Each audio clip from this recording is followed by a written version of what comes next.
Sir, আমাকে দেখেন তো পছন্দ হয় কিনা।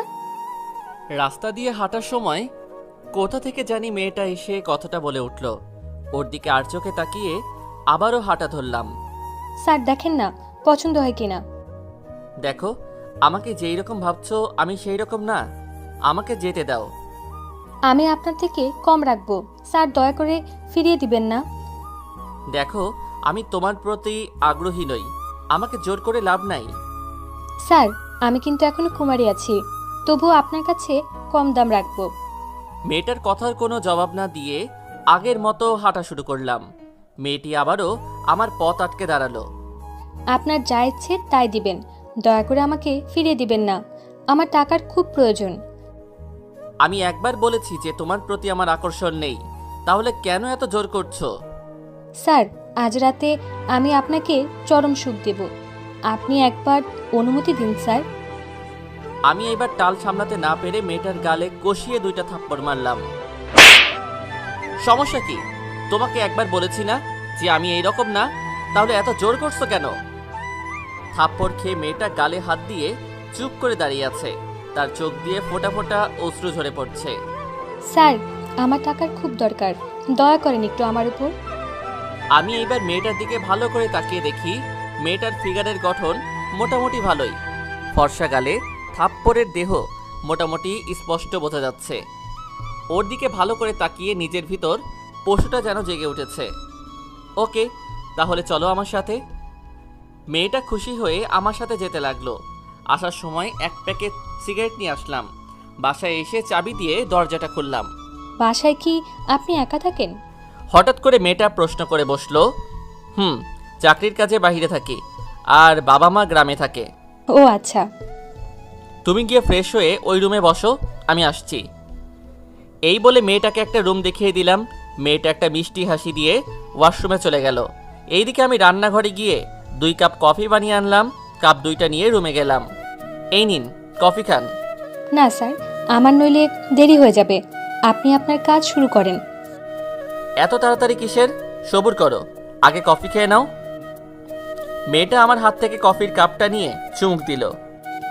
বাহ, আপনি তো খুব ভালো কফি বানাতে পারেন। পারি কিনা জানি না, তবে প্রতিদিন বানাতে বানাতে অভ্যাস হয়ে গেছে। হুম। কফি খাওয়া শেষ করে কাপটা পাশে রাখলাম। দয়া করে আপনি আপনার মুখটা পরিষ্কার করে আসেন, সিগারেটের গন্ধ আসছে খুব। আমি ছোট্ট একটা হাসি দিয়ে বলতে লাগলাম, বাহ, বেশ্যাদের আবার অস্বস্তি। বেশ্যা কথাটা শুনে যেন মেয়েটা বড় একটা শখ খেলো, যেটা আমি স্পষ্ট দেখতে পেলাম। আমি ওয়াশরুমে গিয়ে ফ্রেশ হয়ে আসলাম। মেয়েটার দিকে তাকাতেই যেন আমার শরীরের কামনাটা আরও বেড়ে গেল। মেয়েটার দিকে হঠাৎ আকর্ষণ বেড়ে যাওয়ার কারণ হলো তার দেহটা। ওর দিকে আস্তে আস্তে এগোতে লাগলাম। আজকে তোমাকে সারা রাত আমার কাছে থাকতে হবে। সারা রাত থাকতে হবে? কেন? কোনো সমস্যা তোমার? তাহলে তো আপনার আজকে অনেক টাকা খরচ হবে। আপনার তো টাকার প্রয়োজন, তাহলে আমি টাকা দিতে রাজি। তাহলে আমার কোনো সমস্যা নাই থাকতে, আপনি আপনার কাজ শুরু করেন। আমি কথা না বাড়িয়ে চুপচাপ মেয়েটির দিকে এগোতে লাগলাম। মেয়েটার মুখে অজানা ভয় বিরাজ করছে, যেটা আমার একদম দেখার বিষয় না। আমি মেয়েটাকে দেওয়ালের সাথে চেপে ধরলাম। ওর লাল ঠোঁটের জোড়াটা কাঁপছে। ঠোঁট দুটোতে চুমু খেতেই যেন সে কেঁপে উঠল। আমার প্রতিটা স্পর্শে সে সাড়া দিচ্ছে, কিন্তু তাও আবার জোর করে দিচ্ছে, যেটা আমি বুঝতে পারছি। সেই দিকে আমি লক্ষ্য না করে কামনায় ব্যস্ত হয়ে গেলাম। ধীরে ধীরে মেয়েটার নাভিতে স্পর্শ করতেই যেন ওর গায়ে শিহরণ দিয়ে উঠল। আমাকে বাধা দিতে গিয়ে পারল না, কারণ টাকার কাছে সে বন্দী। আমি ওকে ধীরে ধীরে বিবস্ত্র করে দিলাম। ধীরে ধীরে আমিও যেন মাতাল হয়ে যাচ্ছি। ঝাঁপিয়ে পড়লাম নিরীহ বেশ্যা মেয়েটার উপর। এইদিকে মেয়েটা ব্যথায় কাতরাচ্ছে, আমি সেই দিকেও খেয়াল না করে পশু হয়ে উঠলাম। মেয়েটা কুমারী থাকায় অনেক ব্লিডিং হয়েছে। নিজের কাজ শেষ করে ফ্রেশ হয়ে আসলাম। মেয়েটা তখনও বিছানায় ব্যথায় ছটফট করছে। মেয়েটাকে ফ্রেশ হতে সাহায্য করলাম। জানি মেয়েটার অনেক কষ্ট হয়েছে। আমি আরও এখন বিছানায় বসে আছি। মেয়েটা ধীরে ধীরে স্বাভাবিক হতে লাগলো। কেমন বোধ করছো এখন? এই তো ভালো বোধ করছি। আপনার সাথে মেলামেশা করলাম, অথচ আপনার নাম পরিচয়টা জানলাম না। জি, আমার নাম নিধি, এবার অনার্স ফাইনাল ইয়ারে পড়ছি। তুমি পড়াশোনা করো? হুম, আপনি হয়তো ভাবছেন যে বেশ্যা হয়ে পড়াশোনা করছি কিভাবে। ঠিক তাই। তা আপনার পরিচয় তো কিছুই জানলাম না। আমার নাম ইমন, শুধু এতটুকু জেনে রাখো। আর কোনো পরিচয় নেই আপনার? বাকিটুকু পরে না হয় জেনে নিও। আমিও এক সুন্দর গল্পের সাথে জড়িত, যেটা আজ থেকে আমার জীবনটা পরিবর্তন করে দিয়েছে। জানতে পারি কি সেই গল্পটা আমি? আজ না, আরেকদিন যদি নিয়ে আসেন তাহলে ঠিকই বলবো। আজ খুব ক্লান্ত আমি। আচ্ছা, সেটা তোমার ইচ্ছা, তবে আজ থেকে প্রতিদিন তুমি আমার কাছে আসবে, অন্য কারো কাছে যাবে না। যদি না যাই তাহলে টাকা পাবো কোথা থেকে? আমি তোমাকে মোটা টাকা দিব, তাই বলছি যাবেন না। ওকে, আমি কারো কাছে যাব না। আজ যেইখানে আমার সাথে দেখা হয়েছিল কাল ঠিক সেইখানে থাকবে, আমি তোমাকে নিয়ে আসবো। আচ্ছা ঠিক আছে। তুমি বসো, আমি আরেক কাপ কফি নিয়ে আসছি। আচ্ছা। আমি চলে এলাম কফি বানাতে। কফির কাপ নিয়ে রুমে ঢুকে দেখি নিধি কার সাথে যেন কথা বলছে, আর আমাকে দেখে কলটা কেটে দিয়েছে। এই নাও তোমার কফি। ধন্যবাদ। আচ্ছা, আপনি কি একা থাকেন? একাই থাকি। কেন? আপনি আপনার ঘরের যা অবস্থা করে রেখেছেন, এটা কি মানুষ করে? নিধি কথা শুনে কিছুটা লজ্জা পেলাম। আসলে সারাটা দিন অফিসে থাকি তো, তাই সহজে গুছানো হয় না। আচ্ছা, এখন বিছানা থেকে নামুন। কেন, কি হয়েছে? আরে বাবা, নামতে বলেছি, নামুন। এত কথা বলছেন কেন? আমি বিছানা থেকে নেমে দাঁড়ালাম। নিধি আমার পুরোটা রুম সুন্দর করে গুছিয়ে দিল। এই কি, তুমি এই কাজ করছো কেন? আজ করেছি, কাল আপনি করবেন। আমি আজ দেখিয়ে দিলাম। ও আচ্ছা। নিধির সাথে কিছুক্ষণ গল্প করে ঘুমিয়ে পড়লাম। ভোর রাতে অনুভব করলাম যে কেউ একজন আমাকে ধাক্কাচ্ছে। ঘুম ঘুম চোখে তাকিয়ে দেখি যে নিধি দাঁড়িয়ে আছে। কি হয়েছে তোমার? ঘুম থেকে উঠুন আর আমাকে আমার পাওনাটা দিয়ে দিন। এই যে নাও তোমার টাকা। নিধি টাকা নিয়ে আর দাঁড়ালো না, সোজা চলে গেল। আমি আবার ঘুমিয়ে পড়লাম। সকালে উঠে ফ্রেশ হয়ে নাস্তা করে নিলাম। নাস্তা করে অফিসে চলে আসলাম। অফিসের কাজ করতে করতে সন্ধ্যা হয়ে গেছে, তাই কাজটা শেষ করে গাড়ি নিয়ে চলে আসলাম সেই জায়গায় যেখানে আমি নিধিকে আসতে বলেছি। ধুর, অনেকক্ষণ হয়ে গেল কিন্তু এখনও আসছে না। ধীরে ধীরে মেজাজটা আরও বেড়ে গেল। গাড়িতে ঢুকে গাড়িটা স্টার্ট দিলাম। হয়তো আজকে নিধি আসবে না, নয়তো আমার কথা ভুলে গেছে। গাড়ি কিছুটা সামনে এগোতেই পিছনে কেউ জানি ডাক দিয়ে উঠলো আমার নাম ধরে। গাড়িটা ব্রেক ধরে নেমে দেখি নিধি আমার দিকে আসছে। কি হলো, তোমার এত দেরি হলো কেন? বাসায় কাজ করছিলাম, তাই দেরি হয়ে গেছে। ওকে, গাড়িতে বসো তাহলে। বসছি। নিধি গাড়িতে বসলো, আমি ড্রাইভ করতে লাগলাম আর সিগারেট খাচ্ছি। আচ্ছা, আপনার এটা না খেলে হয় না? সিগারেটের কথা বলছো? ওইটার কথা বলছি। ইচ্ছে করলে ছাড়া যায়, কিন্তু ইচ্ছে করেই ছাড়ি না। আজ থেকে আর আপনি সিগারেট খাবেন না। আপনার কথা হবে নাকি? আমার কথাই হবে। আপনি আর সিগারেট খাবেন না, এটা খুব খারাপ শরীরের জন্য। আচ্ছা, চেষ্টা করব ছেড়ে দেওয়ার। হাতের সিগারেটটা ফেলে দিন। দিচ্ছি। এই বলে হাত থেকে সিগারেটটা ফেলে দিলাম। এই তো গুড। আর যাতে না দেখি এগুলো খাচ্ছেন। আমি কিছু না বলে নিধির দিকে তাকিয়ে আছি। এই, রাস্তায় তাকান, না হলে অ্যাক্সিডেন্ট হবে। নিধির কথায় রাস্তায় মন দিলাম। তাকিয়ে তাকিয়ে কি দেখছেন? তোমাকে দেখছি, অপরূপ লাগছে তোমাকে। আমি তো আমার সব কিছু আপনাকে দিয়েছি। কিন্তু একটা জিনিস দেননি। কি দেই নাই আমি? না হয় পরেই বলবো। আচ্ছা। কথা বলতে বলতে দুজনে বাসায় চলে আসলাম। তুমি গিয়ে ফ্রেশ হয়ে আসো। আপনিও হয়ে আসুন। আসছি আমি। আমি চলে আসলাম ফ্রেশ হওয়ার জন্যে। ফ্রেশ হয়ে এসে কফি বানালাম। কফির কাপটা নিয়ে নিধির কাছে গেলাম। এই নাও, কফি খাও। আপনি এত কফি কিভাবে খেতে পারেন? কাপটা হাতে নিয়ে বলল, বাসায় একা থাকি তো, যখন ইচ্ছে বানিয়ে খাই, তাই অভ্যাস হয়ে গেছে। কফি খাওয়া শেষ করলাম দুজনে। নিন, এইবার আপনি আপনার কাজ শুরু করেন। কাজ শুরু করা যাবে, আগে তুমি কেন এই লাইনে এসেছো তার গল্পটা শোনাও আমাকে। আচ্ছা, সেটা না হয় কাজের পর শোনাবো। আপনি আগে কাজ শুরু করেন। আগে আগে তুমি গল্পটা বলো।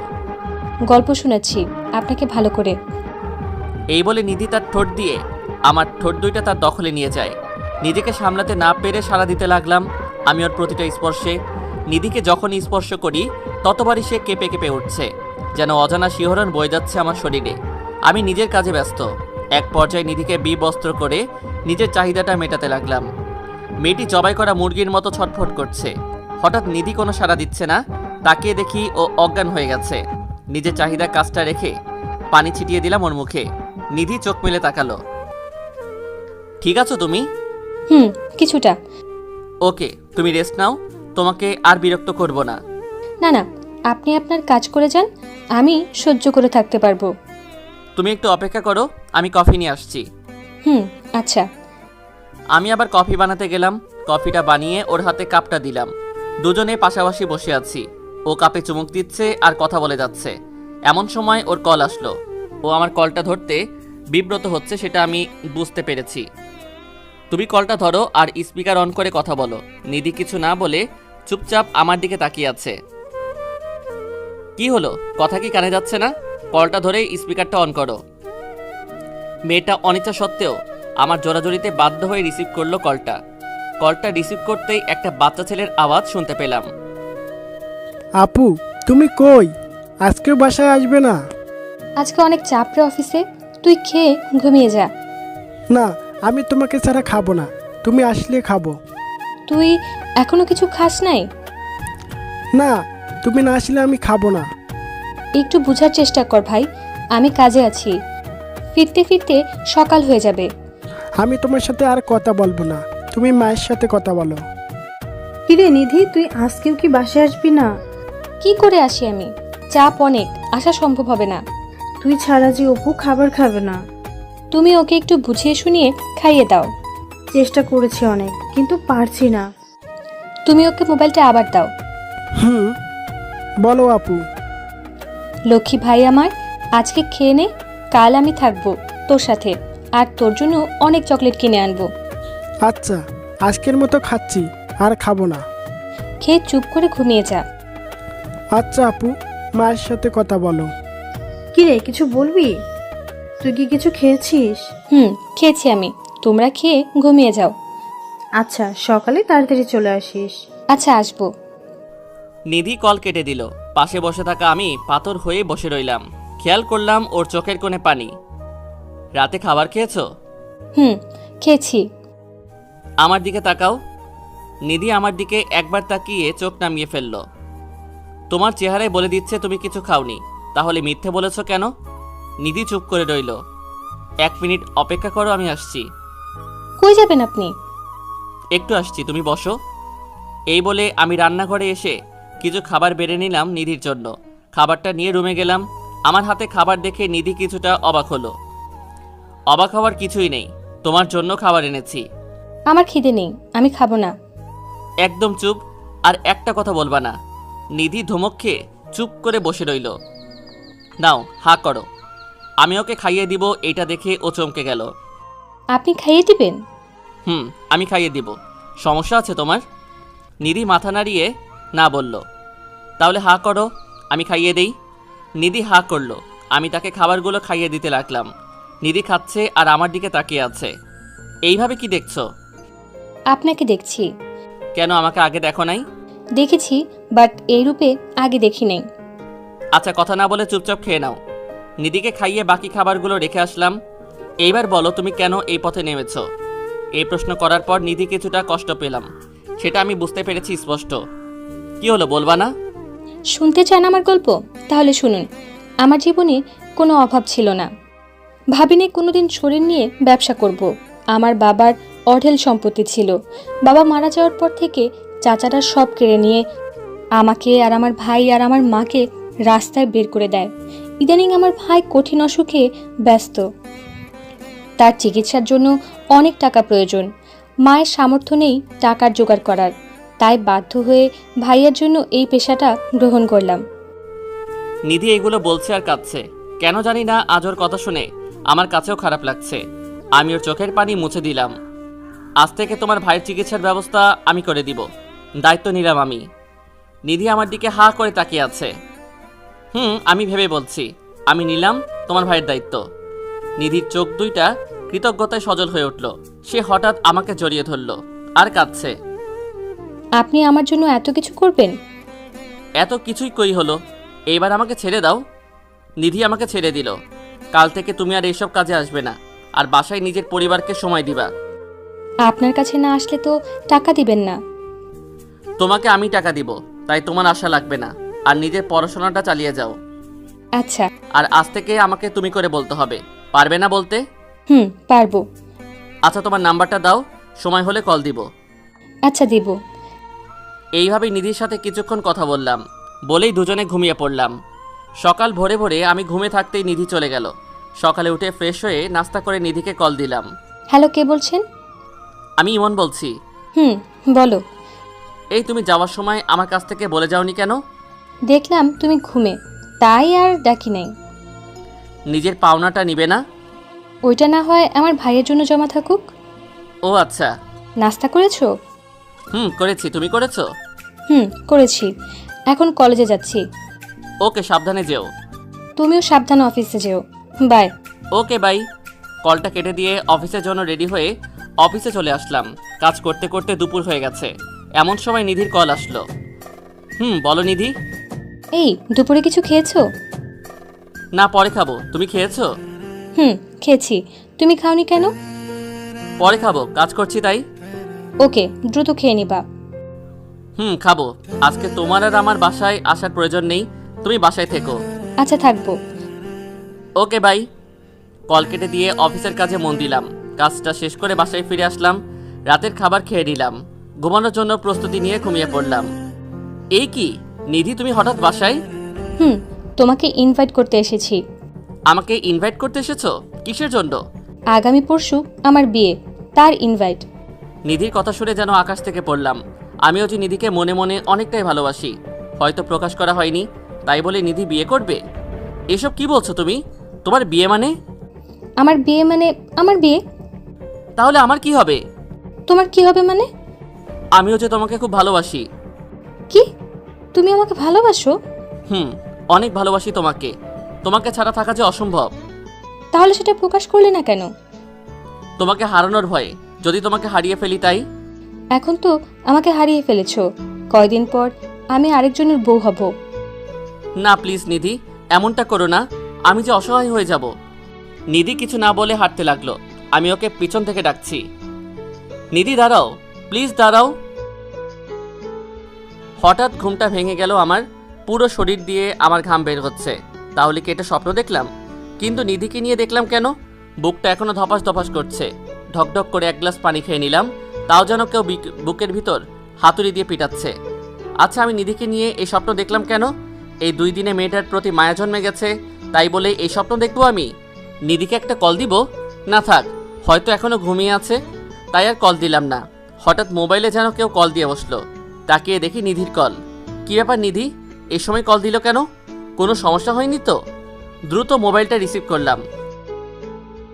এত রাতে কল দিলে যে, কোনো সমস্যা হয়েছে? না, আমার ঘুম আসছে না, তাই কল দিয়েছিলাম। তোমাকে বুঝি বিরক্ত করলাম? না না, কিসের বিরক্ত? তুমি ঘুমাওনি?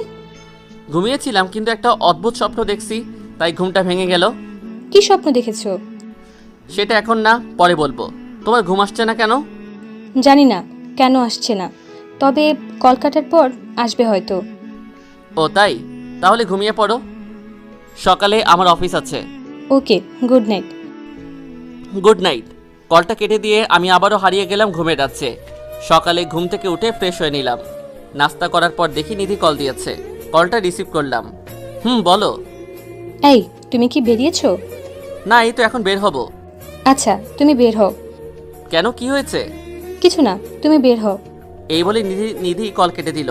আমি রেডি হয়ে নিচে আসলাম। নিচে এসে দেখি নিধি দাঁড়িয়ে আছে।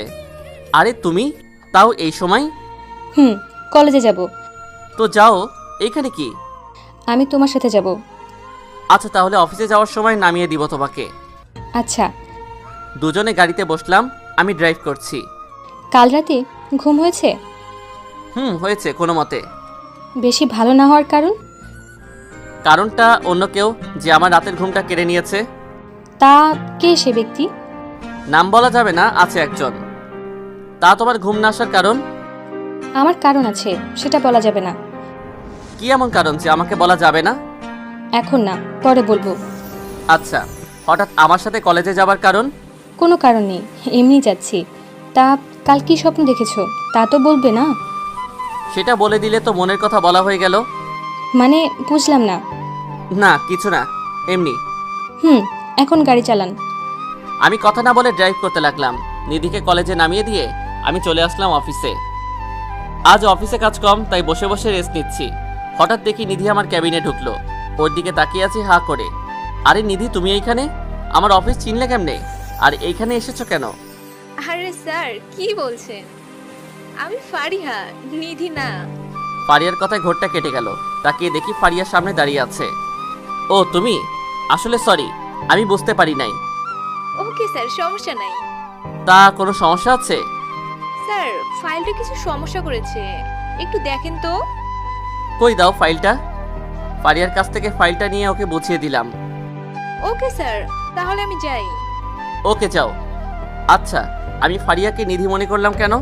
সব জায়গায় কেন যেন আমি নিধিকে দেখতে পাই। অফিসের কাজ শেষ করে বাসায় ফিরে নিজের জন্য কিছু রান্না করলাম। এমন সময় নিধির কল আসলো। এ কি করো? কি আর করব, রান্না করছি। রান্না করতে বুঝি কষ্ট হয়? কেন, তুমি করো নাই কোনোদিন? না, মা সবসময় রান্না করে, তাই আমার করার প্রয়োজন নেই। আমার তো মা নেই এইখানে, তাই আমি নিজে রান্না করছি।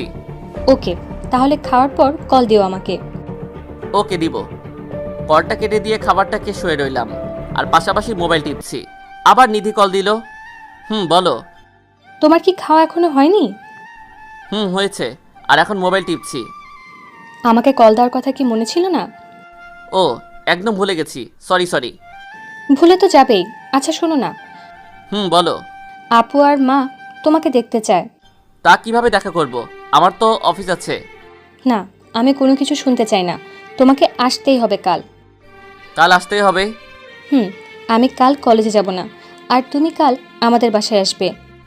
আমি তো ঠিকানা জানি না। আমি মেসেজ করে পাঠিয়ে দেব তোমাকে। আচ্ছা ঠিক আছে, আসবো। আমি তোমার অপেক্ষায় থাকবো। হুম। আচ্ছা তুমি ঘুমাও, গুড নাইট। ওকে, গুড নাইট। কলটা কেটে দিয়ে কিছুক্ষণ মোবাইল টিপলাম, তারপর তলিয়ে গেলাম গভীর ঘুমে। সকালে উঠে ফ্রেশ হয়ে মোবাইলটা চেক করে দেখি নিধি তার ঠিকানা পাঠিয়ে দিয়েছে। নাস্তা করে রেডি হলাম নিধির বাসায় যাওয়ার জন্য। ওদের বাসার ঠিকানা খুঁজে বের করে ওদের দরজায় কলিং বেল চাপ দিয়ে দাঁড়িয়ে আছি।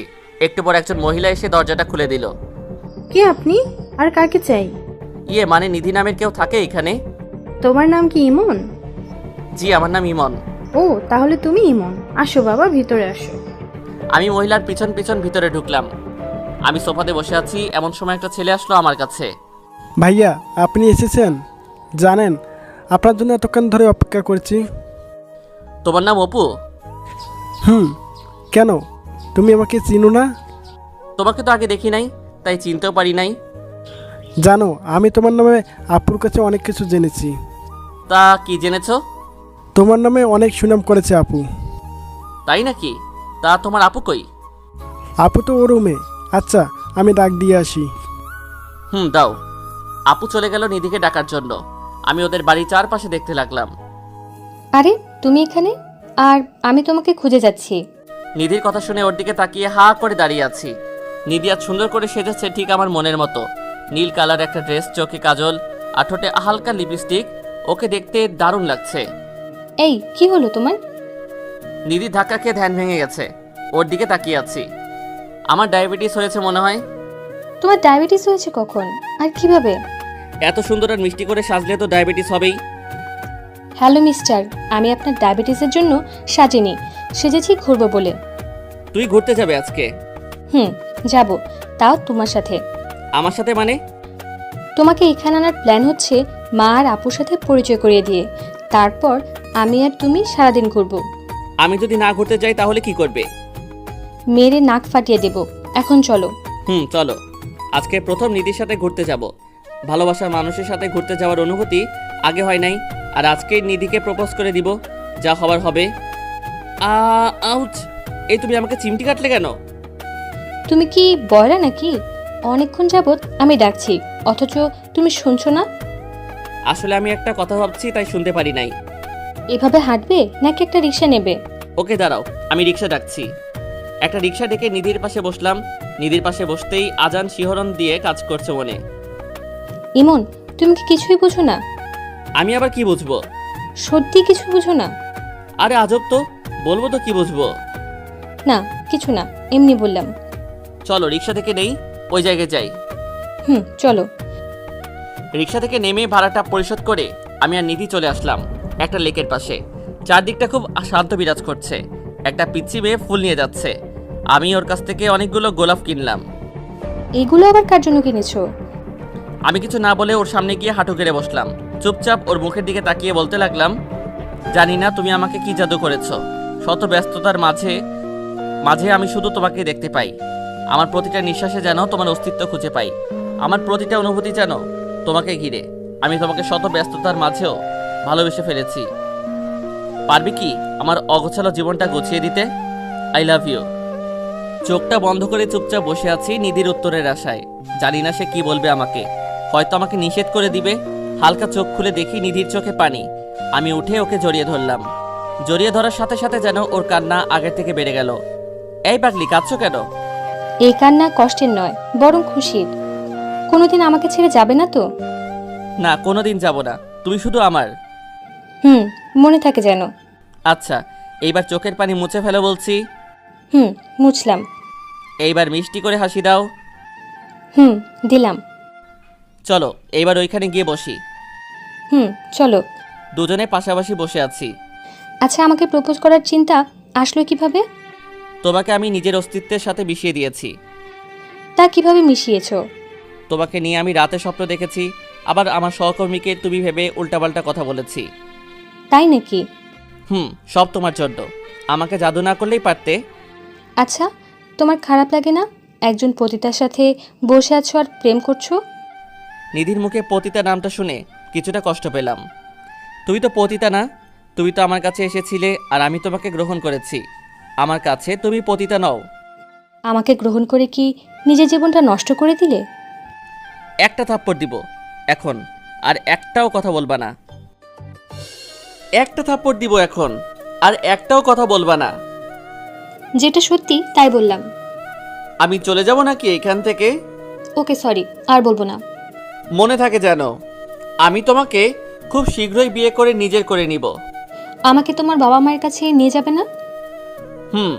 অফিসটা বন্ধ দিলে আমি তোমাকে নিয়ে যাব। ওকে। এখন চলো কিছু কিনবো। কি কিনবে এখন? আগে চলো, তারপর দেখবে কি কিনি। ওকে, চলো। নিধিকে নিয়ে একটা মার্কেটে গেলাম। মেয়েদের শপে ঢুকতেই নিধি হাত ধরে ফেললো। কি হলো, হাত ধরলে কেন? এটা তো মেয়েদের পণ্যের দোকান, এখানে তুমি কি করবে? ভিতরে চলো, কাজ আছে। নিধি আর আমি ভিতরে ঢুকে শাড়ি দেখতে লাগলাম। নিধি অবাক চোখে আমার দিকে তাকাচ্ছে আর আমার সাথে হাঁটছে। দুইটা শাড়ি কিনলাম, আর ছোটদের জামা আর প্যান্ট কিনলাম। আচ্ছা, এগুলো কিসের জন্য কিনেছো? আর এগুলো তো মেয়েদের কাপড়। আমি তো মেয়েদের গুলাই কিনলাম, একজনকে দিব বলে। কাকে দিবে এগুলো? সেটা না হয় পরেই বলবো। ওকে, আজকে আর ঘুরবো না, এখন বাসায় যাব। ওকে চলো, তোমাকে এগিয়ে দিয়ে আসি। চলো। নিধিকে পাশের সিটে বসিয়ে ড্রাইভ করে ওদের বাসার সামনে নিয়ে এলাম। এই নাও, এইগুলা তোমাদের জন্য। কি, এগুলো আমার জন্য? একটা শাড়ি তোমার মায়ের জন্য, আর একটা তোমার জন্য। জামা আর প্যান্টগুলো অপুর জন্য। কি দরকার ছিল আমার জন্য এগুলো কেনার? চুপচাপ এইগুলো নাও, আমাকে আবার যেতে হবে। সাবধানে যেও। ওকে, বাই। নিধিকে বিদায় দিয়ে বাসায় চলে আসলাম। বাসায় আসতে আসতে বিকেল হয়ে গেছে। পরের দিন সকালে নাস্তা করে অফিসে যাওয়ার জন্য রেডি হচ্ছি। এমন সময় নিধি কল দিল। বলো। এই, তুমি অফিসে যাওয়ার সময় আমাদের এদিক দিয়ে আসবা। কেন? তোমার সাথে কলেজে যাব, তাই এদিকে আইসো। ওইখান দিয়ে তো আমার অনেক দূর হয়ে যাবে তাহলে। হলে হোক, তোমাকে আসতেই হবে। ওকে, আমি গাড়ি নিয়ে তোমাদের ওইখান দিয়ে আসছি। ওকে, তাড়াতাড়ি আইসো, আমি অপেক্ষা করছি। আসছি। কলটা কেটে দিয়ে তাড়াতাড়ি রেডি হয়ে নিলাম। গাড়ি নিয়ে দ্রুত চলে আসলাম নিধির বাসার সামনে। গিয়ে দেখি নিধি রাস্তায় দাঁড়িয়ে আছে। আমি ওর সামনে গাড়িটা দাঁড় করালাম। উঠে পড়ো তাড়াতাড়ি। হুম। নিধি আমার পাশে বসলো। আমি ড্রাইভ শুরু করলাম। হঠাৎ আমাকে এইখান দিয়ে আসতে বলেছো কেন? আমি প্রতিদিন তোমার ওইখানে যেতে পারবো না, তাই তোমাকে এইখানে আসতে বলছি। এইখানে আসলে আমার আরও দেরি হয়ে যায়। হলে হোক, তবুও তুমি আসবে। আসবো। জানো, কাল তোমার দেওয়ার জিনিসগুলো পেয়ে ওরা অনেক খুশি হয়েছে। তাই নাকি? তা তুমি খুশি হওনি? আমিও অনেক। তোমার কলেজে এসে গেছে, এখন নামো। সাবধানে যেও, বাই। Okay by. অফিসে এসে কাজ করতে লাগলাম। এমন সময় বসের থেকে খবর আসলো যে পারিপার্শ্বিক কিছু কাজের জন্য অফিস নাকি কয়েকদিন বন্ধ। অফিসের কাজ শেষ করে বাসায় ফিরে রান্না করছি, এমন সময় মা কল দিল। হ্যাঁ মা, বলো। কি রে বাবা, কেমন আছিস? এই তো ভালো। তুমি আর বাবা কেমন আছো? এই তো ভালো। তা আমাদের তো ভুলেই গেছিস। ধুর, কি যে বলো না, তোমাদের কি ভোলা যায়? সেই কবে যে মায়ের সাথে দেখা করছিলি, এরপর তো আর দেখা করলি না। মা, তুমি জানো ব্যস্ত থাকি খুব, তাই আসতে পারি না। তবে অফিস বন্ধ দিয়েছে। তাহলে গ্রাম থেকে ঘুরে আয়। না মা, মাত্র কয়েকদিন বন্ধ, আসাটা ঠিক হবে না। আমি কিছুই শুনতে চাই না। তুই কাল সকালে বাসে উঠবি, ব্যাস।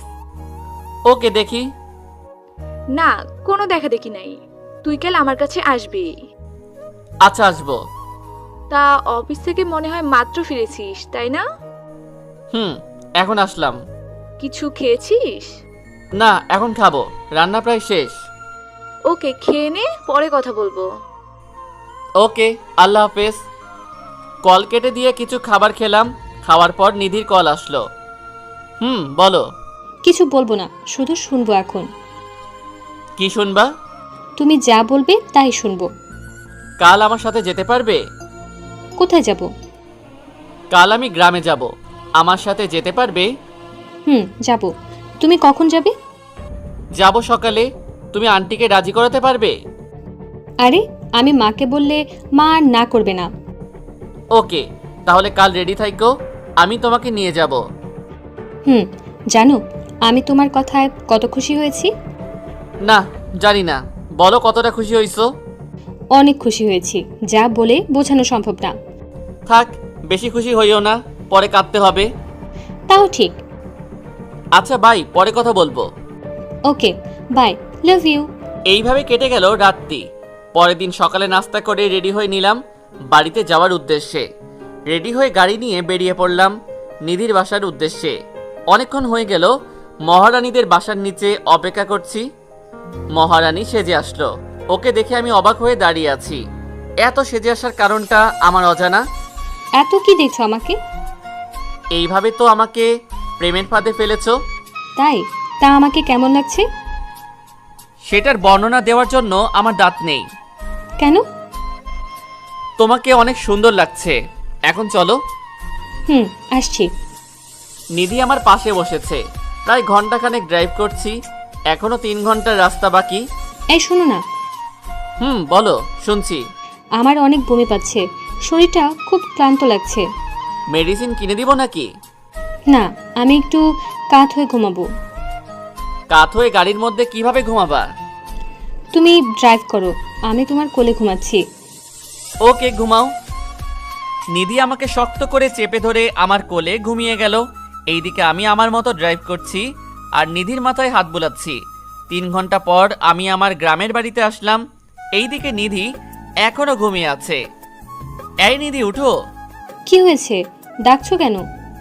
আমরা চলে আসছি, তুমি উঠে পড়ো। না, আমি ঘুমাবো, আমার খুব ক্লান্ত লাগছে। এই যে ঘরে গিয়ে ঘুমাবা, এখন চলো। এই বলে আমি নিধিকে উঠিয়ে দিলাম কোল থেকে। কচু, তোমার জন্য ঘুমাতে পারলাম না ঠিক করে। আমি আর নিধি বাসার সামনে এসে কলিং বেল চাপ দিলাম। মা এসে দরজা খুলে দিল। আমি সোজা গিয়ে মাকে জড়িয়ে ধরলাম। মা আমাকে দেখে কেঁদে দেয়। মা, তুমি কাঁদছো কেন? দেখো না, আমি এসে গেছি। আমাদের কথা বুঝি তোর মনে পড়ে না? পড়লে কি আর আসা যায়? এত ব্যস্ততা আমাকে দেখাতে আসিস না। বাহিরে দাঁড়িয়ে রাখবা নাকি ভিতরে যেতে দিবা? আয়, ভিতরে আয়। আমি আর নিধি ভিতরে গেলাম। কি রে, মেয়েটা কে? এই কি হলো? মাকে সালাম করো। করছি। বাহ, মেয়েটা তো দারুণ মিষ্টি। তা মেয়েটা কে রে? মা মানে ও হচ্ছে। থাক, আর বলতে হবে না, আমি বুঝতে পেরেছি। আমার ঘরের বউকে এইভাবে এনেছিস কেন? এই বলে মা আমার কান ধরলো। মা ছাড়ো, লাগছে আমার। তুই একে বিয়ে করে আনতে পারতি, ওকে এইভাবে এনেছিস কেন? বিয়ে করব সামনে, এখন না। আচ্ছা, তোরা গিয়ে রেস্ট নে, আমি তোদের খাবার ব্যবস্থা করছি। আচ্ছা। আমি নিধিকে নিয়ে আমার রুমে চলে আসলাম। এটা তোমার রুম? এইটাই আমার রুম। বাহ, খুব গোছানো রুম তোমার, ঠিক তোমার মতো। তোমার ক্লান্তি ভাবটা কি আছে নাকি চলে গেছে?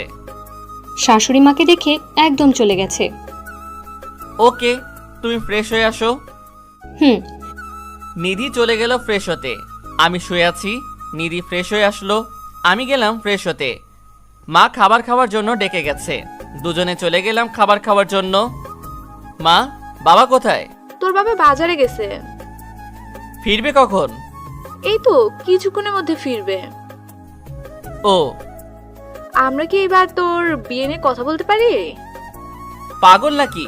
আগে আমি সেট আপ হয়ে নেই, তারপর না হয় ভাবা যাবে এইগুলা নিয়ে। সেটা অনেক হয়েছিস, এবার বিয়েটা কর। না, এখন না, কয়েকদিন পর।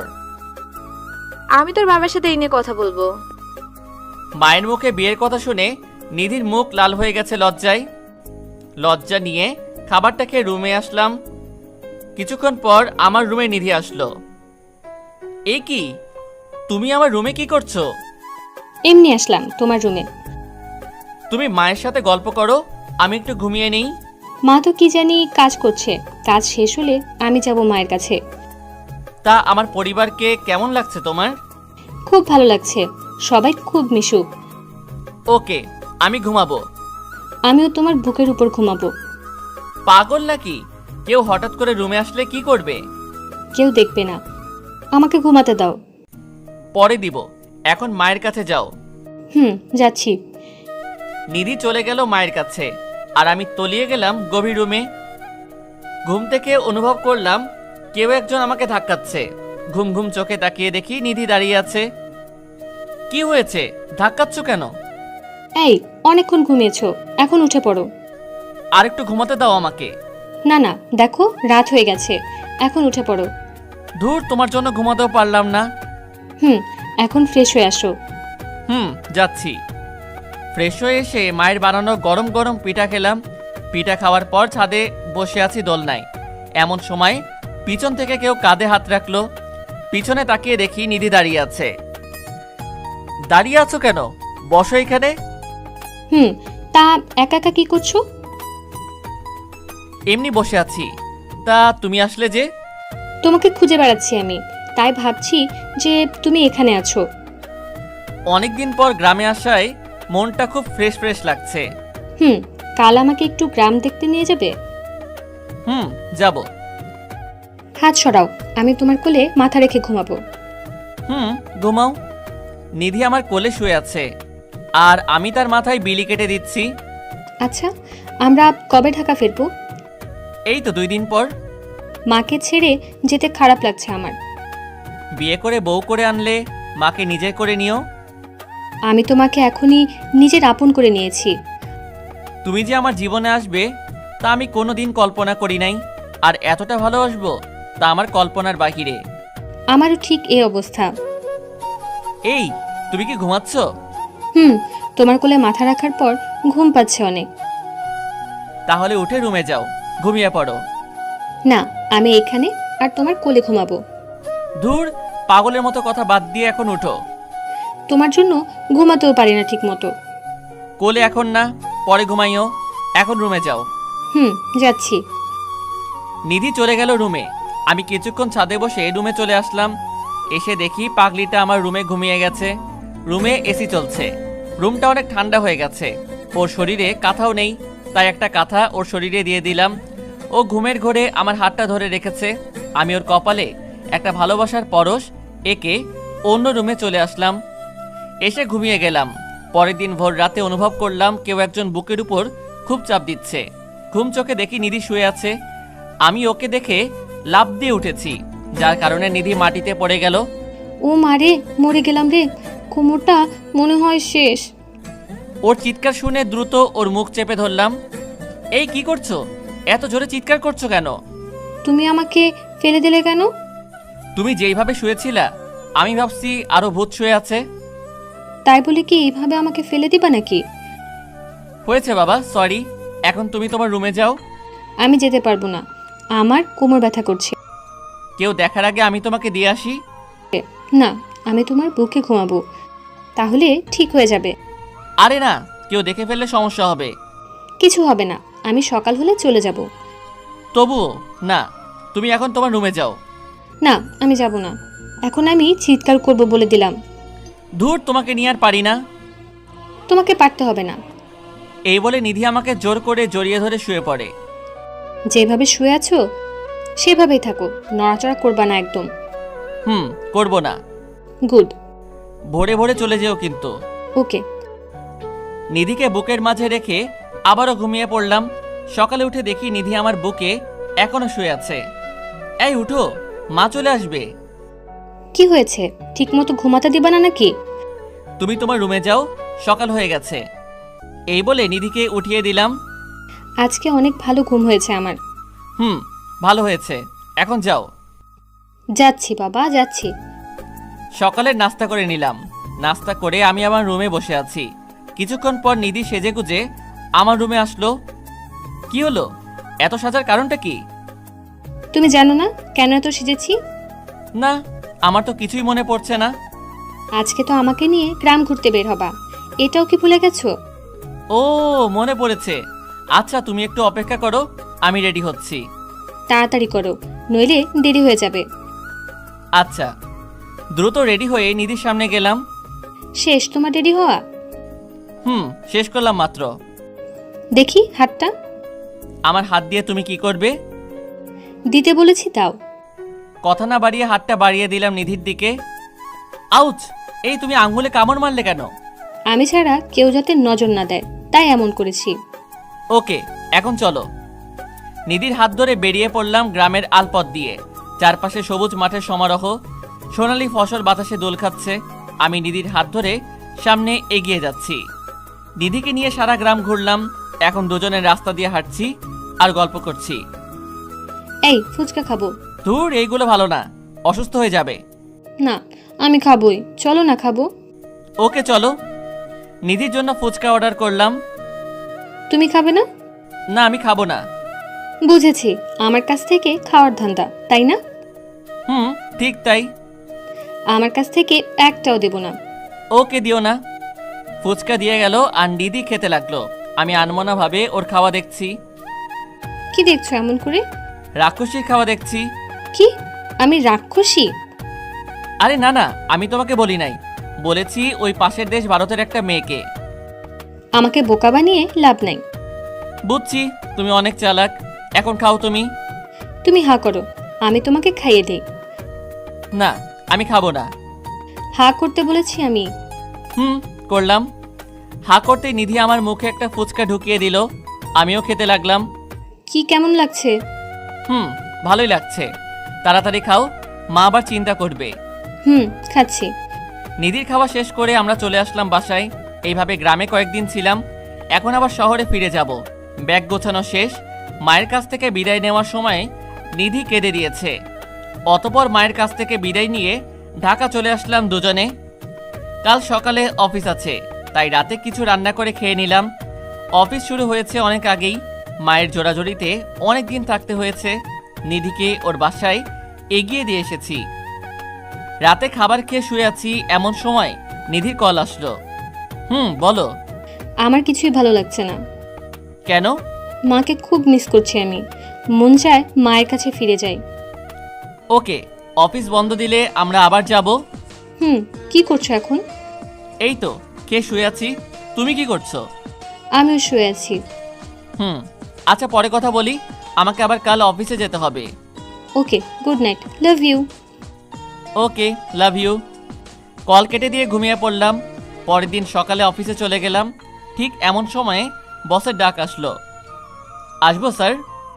জি মিস্টার ইমন, আসুন। ধন্যবাদ স্যার। তা আপনি দাঁড়িয়ে আছেন কেন? বসেন এইখানে। তা স্যার ডেকেছেন কেন? কারণটা হলো আমাদের অফিসের কাজে প্রতি বছর কিছু লোক দেশের বাইরে যায়, তা আমি চাই এইবার আপনি যান। ওকে স্যার, আমি যেতে পারবো। আপনাকে নেওয়ার কারণটা হলো আপনি খুব ভালো দায়িত্ব পালন করতে পারেন, আশা করি এটাও পারবেন।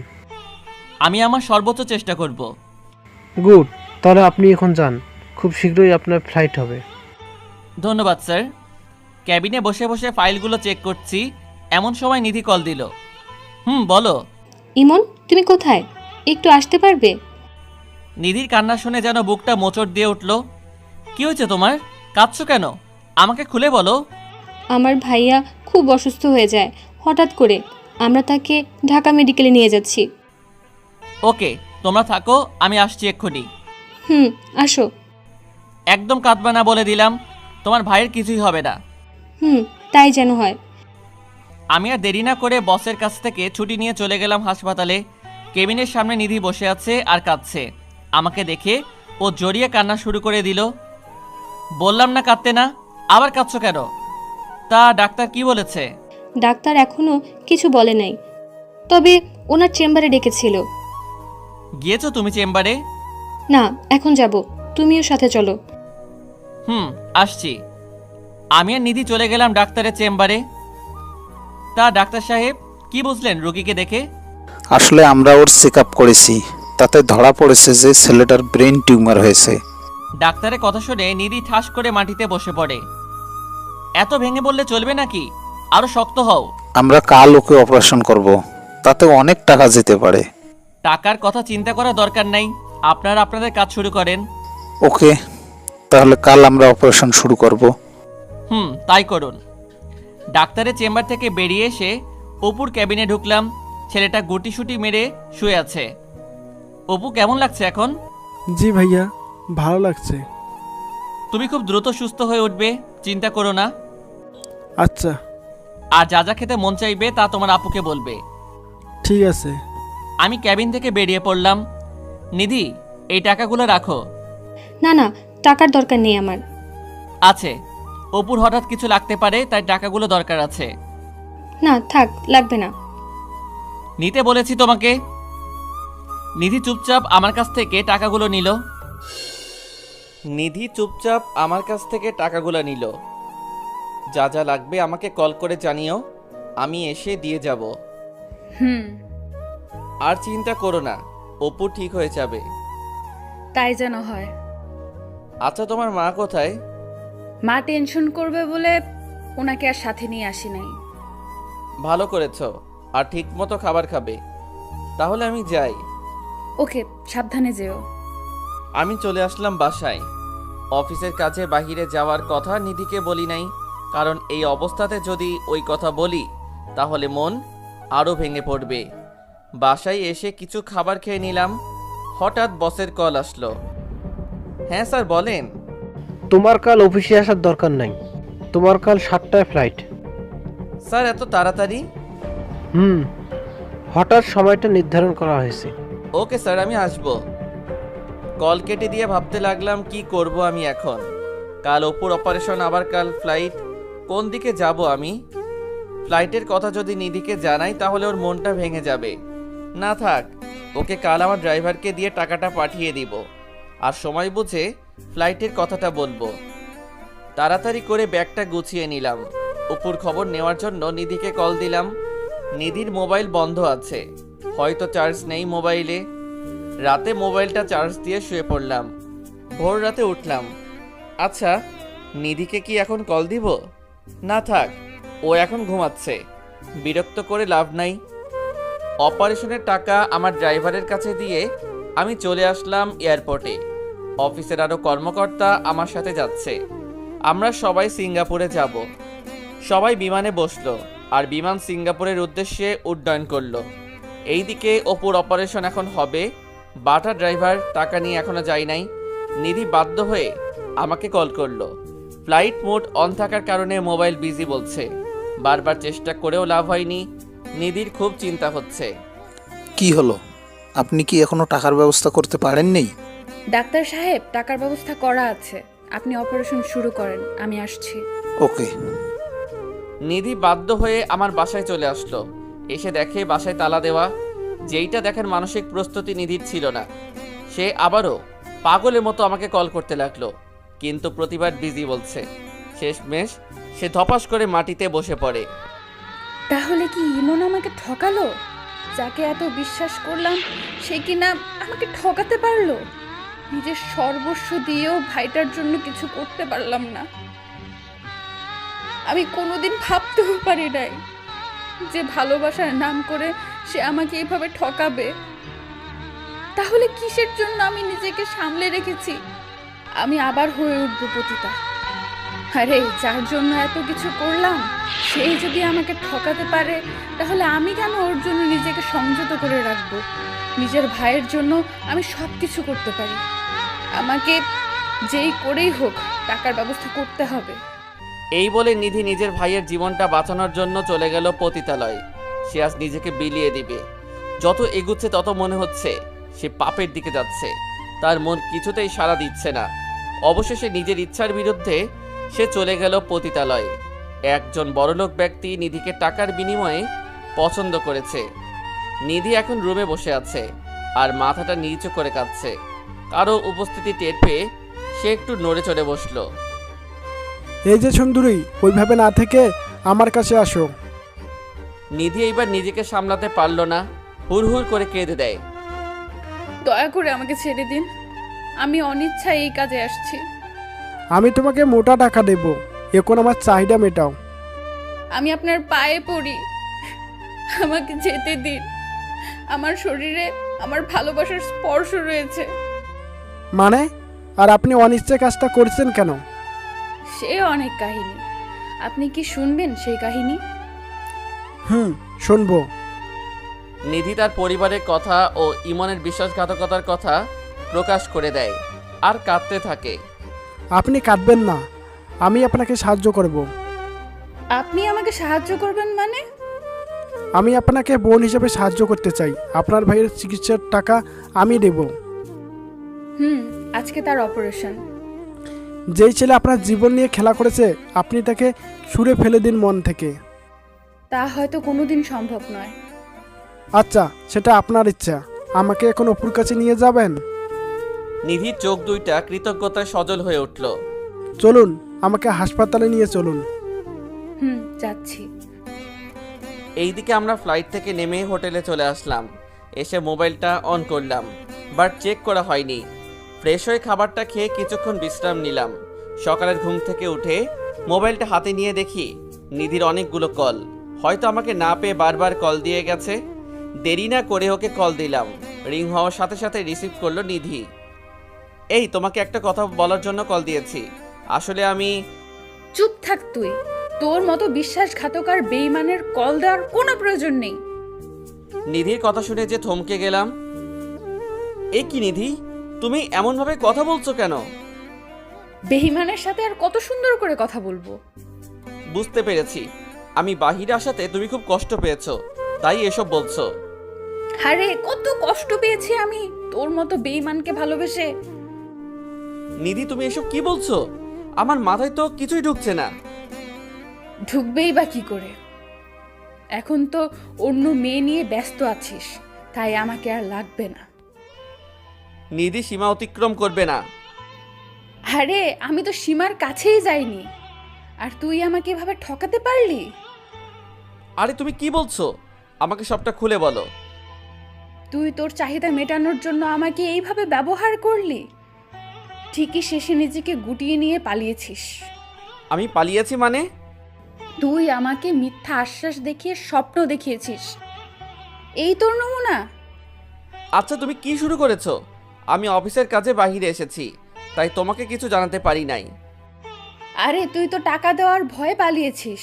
তুই জানতি আমার ভাইয়ের অপারেশন হবে, তাও তুই টাকা না দিয়ে পালিয়েছিস। বলছো তুমি এসব? আমি তো টাকা দিয়ে এসেছি। থাক, আর মিথ্যে বলতে হবে না। তুই তোর টাকা নিয়েই থাক। যে আমার বিপদে ছেড়ে চলে যায় তার কোনো দরকার নেই আমার। বিশ্বাস করো নিধি, আমি সত্যি টাকা দিয়ে এসেছি। তোমার ভুল হচ্ছে কোথাও। তোর সাথে আমার আর কথা নেই, তুই তোর রাস্তায় যা। প্লিজ, আমার কথাটা শোনো, তোমার ভুল হচ্ছে। তুই আর আমাকে কল দিবি না। তোর মতো বেইমানের সাথে আমার কোনো কথা নেই। শুনো নিধি, শুনো। নিধিকে বারবার কল দিলাম, কিন্তু সে কল রিসিভ করলো না। এক পর্যায়ে নিধি আমাকে ব্লক করে দিল। নিধির কথাগুলো শুনে ধপাস করে মেঝেতে বসে পড়ি আমি। নিধিও আমাকে ভুল বুঝলো। আচ্ছা, আমি তো ড্রাইভারের কাছে টাকা দিয়ে এসেছি, তাহলে টাকা নিধি পেল না কেন? ড্রাইভারকে কল দিলাম, কিন্তু নাম্বার বন্ধ বলছে। বারবার দেওয়ার পরও নাম্বার বন্ধ। নিধির কথাগুলো যেন বুকের মধ্যে তীরের মতো গেঁথে গেল। যে নিধিকে এত বিশ্বাস করতাম, আমি সেই নিধি আজ আমাকে এইভাবে বলতে পারলো। না, আমাকে দেশে ফিরতেই হবে, খুব শীঘ্রই ফিরতে হবে। এইভাবে কেটে গেল 2 দিন। কোনো মতে অফিসের কাজ শেষ করে দেশে ফিরে আসলাম। বাসায় না এসে সোজা নিধিদের বাসায় চলে গেলাম। গিয়ে দেখি অপুর মাথায় ব্যান্ডেজ করানো, আর সে বাহিরে বসে আছে। আমাকে দেখে খুব খুশি হলো। ভাইয়া তুমি এসেছো? এসেছি। তা তুমি কেমন আছো? ভালো না। এটা কি দিয়েছে মাথার উপরে? ভালো লাগে না এটা। এইটা ব্যান্ডেজ। এইটা দিয়েছে যাতে তুমি দ্রুত সুস্থ হয়ে যাও। ভাইয়া তুমি কোথায় গিয়েছিলে? তুমি আমাকে হাসপাতালে দেখতে আসো নাই কেন? আমি আসলে কাজে ছিলাম, তাই সরি ভাইয়া। দাঁড়াও, আমি আপুকে ডেকে আনছি। তা তুমি এখানে কি করছো? এখানে অনেক বাতাস আর রোদ গায়ে লাগে, তাই এখানে বসে আছি। আচ্ছা, তা তোমার আপু কোথায়? তুমি গিয়ে আপুর সাথে দেখা করে এসো। আপু তুই কার সাথে কথা বলছিস রে? নিধির কথা শুনে পিছনে তাকিয়ে দেখি নিধি দাঁড়িয়ে আছে। তুই আবার এইখানে কেন এসেছিস? আমার কথাটা তো শুনো নিধি। তোর কথা শোনার মতো টাইম আমার নেই। তোর মতো বিশ্বাসঘাতকের মুখ দেখার চেয়ে না দেখাই ভালো। আমি সত্যি আমার ড্রাইভারের কাছে টাকা দিয়ে এসেছিলাম তোমাকে দিবে বলে। তাহলে ড্রাইভার সেই টাকা কি করেছে? তোমাকে আবার বিকাশ করে দিয়েছে, তাই না? তুমি আমাকে ভুল বুঝতেছো। তুই বিদেশ যাওয়ার আগে আমার কাছে বলে যাস নাই, কারণ তুই আমাকে ব্যবহার করেছিস। আপু তুমি ভাইয়াকে এসব কি বলছো? তুই এখানে দাঁড়িয়ে আছিস কেন? ঘরে যা। ওকে ধমকাচ্ছ কেন? ও ছোট মানুষ। থাক, ওর জন্য আর দরদ দেখাতে হবে না তোর। আর তুই আমার চোখের সামনে কোনোদিন আসবি না। আমি বিদেশ গিয়েছি তোমাকে না বলে, কারণ তোমার ভাইয়ের অপারেশন আর আমার বাহিরে যাওয়া নিয়ে তোমার চিন্তা আরো বাড়িয়ে দিবে, তাই আমি তোমাকে কিছু বলি নাই। না বলে উদ্ধার করে ফেলেছিস। তুই এখন এখান থেকে যা, আর কোনোদিন এখানে আসবি না। আমাকে কি বলারও সুযোগ দিবে না? অনেক বলেছিস তুই। আর যদি আমার সামনে কোনোদিন দাঁড়াস, তাহলে আমার মরা মুখ দেখবি। কি? যা বললাম আমি কিন্তু তাই করব। তাই তুই এখান থেকে চলে যা। আচ্ছা, আর কোনো দিন তোমার সামনে আসবো না, কিন্তু একদিন তুমি সব সত্যিটা জানতে পারবে। কোনো সত্যি আমার জানার দরকার নেই। এই বলে নিধি চলে গেল ঘরের মধ্যে। আমার 2 চোখ বেয়ে পানি পড়ছে। হঠাৎ কারো নরম হাতের স্পর্শে আমার চোখে পানি মুছে গেল। তাকিয়ে দেখি অপু দাঁড়িয়ে আছে। ভাইয়া কান্না করো না, আপু খুব পচা, আমি আর আপুর সাথে কথা বলবো না। ধুর, কই কান্না করছি? তোমার আপু তো আমাকে খুব ভালোবাসে, তাই তার সাথে কথা না বললে তোমার আপু তো খুব কষ্ট পাবে। পাক কষ্ট, আপু তোমাকে কষ্ট দিয়েছে। ধুর গাধা, কই কষ্ট দিয়েছে আমাকে? যাও, তুমি এখন ঘরে যাও। যাব। আমাকে কিন্তু দেখতে আসবা মাঝে মাঝে। আসবো। আমি চলে আসলাম বাসায়। আস্তে আস্তে অনেকটাই দেরি হয়ে গেছে। জীবনে কোনোদিন সিগারেট খাই নাই। আজকে কষ্ট ভোলার জন্য 2 প্যাকেট নিয়ে আসলাম। রাতের খাবারটা না খেয়ে কিছু সিগারেট খেলাম। অসহ্য মাথা ব্যথার কারণে ঘুমিয়ে পড়েছি। পরের দিন সকালে অফিসে গেলাম না। অফিস খোলা ছিল, বাট যারা দেশের বাইরে গিয়েছে তাদের জন্য কয়েকদিন ছুটি, তাই আজকে আমার অফিস নেই। সকালে কিছু হালকা খাবার খেয়ে নিলাম। খাবারটাও ঠিকমতো খেতে পারছি না। বারবার নিধি অপমানজনক কথাগুলো মনে পড়ছে। ড্রাইভারের সাথে হিসেব মেটানোর জন্য চলে গেলাম ওর বাসায়। গিয়ে দেখি ও বাহিরে বসে আছে আর চায়ের কাপে চুমুক দিচ্ছে। আমি রাগের মাথায় গজগজ করতে করতে ওর কাছে গিয়ে 2টা থাপ্পড় বসিয়ে দিলাম ওর গালে। সাথে সাথে ওর হাত থেকে কাপটা ছিটকে পড়ে যায়, আর ও আমার কাছ থেকে 3 হাত দূরে গিয়ে পড়ে। ও আমার দিকে তাকাতে খুব অবাক হয়ে যায়। হয়তো ও আমাকে তার বাসায় আশা করে নাই। আমি গিয়ে ওর কলার চেপে ধরলাম। কি রে, এত বিশ্বাস করলাম তোর উপর, আর তুই কিনা আমাকে এইভাবে ঠকালি? স্যার আমার কথাটা তো শুনুন। তোর কোনো কথাই আজ শুনবো না। থাপ্পড় খেয়ে ওর ঠোঁট ফেটে রক্ত বের হচ্ছে। তোর যখন যা লাগে আমি তখনই তোকে তা দিয়েছি, তাহলে কেন আমার সাথে এমনটা করলি? তোকে আমি নিজের ভাই ভেবেছি। স্যার আমার কোনো দোষ নেই, আমার কথাটা আপনাকে শুনতে হবে। তোর মতো বেইমানের কথা শুনে আমার কি হবে? আমার যা হারাবার আমি তো তাই হারিয়েছি, শুধু তোর জন্য। না, আপনি কিছুই হারান নাই স্যার। আমি আপনার কথা মতো সেদিন টাকা দিতে গিয়েছিলাম। তারপর কি হয়েছে তারপর বল। আমি সেদিন টাকা নিয়ে একটা নির্জন রোড দিয়ে যাওয়ার সময় কিছু বকাটে ছেলের শিকার হই আমি। তারপর কি হয়েছে? তারপর ওরা আমাকে সার্চ করে টাকাগুলো নিয়ে যায়। বাহ, ভালোই গল্প বানিয়েছিস। বিশ্বাস করুন স্যার, এটা গল্প না। টাকা দেয় নাই বলে ওরা আমার পিঠে কোপ দিয়ে দেয়। বিশ্বাস না হলে আপনি দেখুন। এই বলে ড্রাইভার তার শার্ট খুলে দেখায় আমাকে। সত্যি তার পিঠে অনেকটাই জখম করা কাটা স্থান রয়েছে। তারপরে যদি বিশ্বাস না হয় তাহলে আমার মায়ের কসম খেয়ে বলছি স্যার, আপনার একটা টাকাও আমি নেই। তাহলে তোর মোবাইল বন্ধ কেন? এই ঘটনার পর আমি হাসপাতালে ছিলাম একদিন, আর আপনার ভয়ে মোবাইলটাও বন্ধ করে রেখেছি। জানিস টাকা না পেয়ে নিধি আমাকে কতটা অপমান করেছে? তার জন্য আমি সরি স্যার। আমাকে মাফ করে দিস, ভুল ভেবে তোর গায়ে হাত তুলেছি। এই বলে আমি চলে আসতে লাগলাম গাড়িতে করে। রাস্তার দিকে নজর পড়তেই দেখি নিধি একজন লোকের গাড়িতে উঠেছে। লোকটার গাড়িটাকে ফলো করতে করতে আসলাম, দেখি একটা বিল্ডিংয়ের সামনে থামছে। আমি মোবাইলটা বের করে ভিডিও করে নিলাম। দুজনে হাসাহাসি করতে করতে ভিতরে প্রবেশ করলো। আমিও তাদের পিছন পিছন ঢুকলাম। দেখি এইটা একটা অফিস। নিধিকে লোকটা ক্যাবিনে ঢুকিয়ে দরজা আটকে দিল। নিধির এই আচরণ দেখে খুব কষ্ট পেলাম। এখন সে আমাকে ছেড়ে অন্যজনকে নিয়ে ব্যস্ত। চুপচাপ সব দেখেও না দেখার ভান করে বাসায় চলে আসলাম। আসার সময় সিগারেট নিয়ে এসেছি। এই একদিনের সিগারেট যেন আমার খুব আপন বন্ধু হয়ে উঠেছে। দুপুরে খাবারটাও ঠিকমতো খাওয়া হলো না। একটা সিগারেট খাচ্ছি আর মোবাইলে করা ভিডিও দেখছি। বাহ নিধি বাহ, আমাকে একটু সুযোগ দিলে না? এখন তুমি তোমার নতুন জীবনসঙ্গী নিয়ে ব্যস্ত। যদি আমার টাকা তোমার ভাইয়ের চিকিৎসার কাজে না লাগে তাহলে তুমি এত টাকা কোথা থেকে ম্যানেজ করলে? নিশ্চয়ই নিজের শরীরটাকে বিক্রয় করে দিয়েছো ওই সঙ্গীর কাছে। তোমাকে আমি অপেক্ষা করতে বলেছিলাম, কিন্তু তুমি আমার জন্য 2 দিন অপেক্ষা করতে পারলা না। তুমি ঠিকই আমার কথা অমান্য করে অপরের সাথে রাত কাটিয়েছো। তাহলে আমি ইমন তোমাকে আর গ্রহণ করব না। এইটাই আমার সিদ্ধান্ত যে এই মেয়ে আমার জন্য অপেক্ষা না করে নিজের শরীরটাকে বিক্রয় করে দেয়, তাকে গ্রহণ করা সম্ভব নয়। আজ থেকে নিধির জন্য আমার মনে ভালোবাসার পরিবর্তে থাকবে শুধু ঘৃণা। আজ থেকে নিধিকে আমি ভুলে যাব। সুখে থাকুক সে তার নতুন জীবনসাথীর সাথে। এইসব ভাবছি আর চোখ বেয়ে পানি পড়ছে। চোখটা মুছে আবারও সিগারেট টানতে লাগলাম। যতটা টান দিচ্ছি মনে হচ্ছে নিধির জন্য ভালোবাসা তত মুছে যাচ্ছে। সে এখন অন্যের স্পর্শে পাগল, আমার জন্য তার কিছুই নাই। সিগারেটটা খেতে খেতে মাথাটা ঘোরাতে শুরু করলো। সিগারেটটা হাত থেকে পড়ে গেলে আমি হারিয়ে গেলাম গভীর ঘুমে। এই দিকে না, আমাকে নিধি ভাবির ভুল ধারণা ভাঙাতে হবে। আমি চাই না আমার জন্য ইমন স্যার আর ওনার জীবনের ক্ষতি হোক। আমি ওনার সাথে দেখা করব।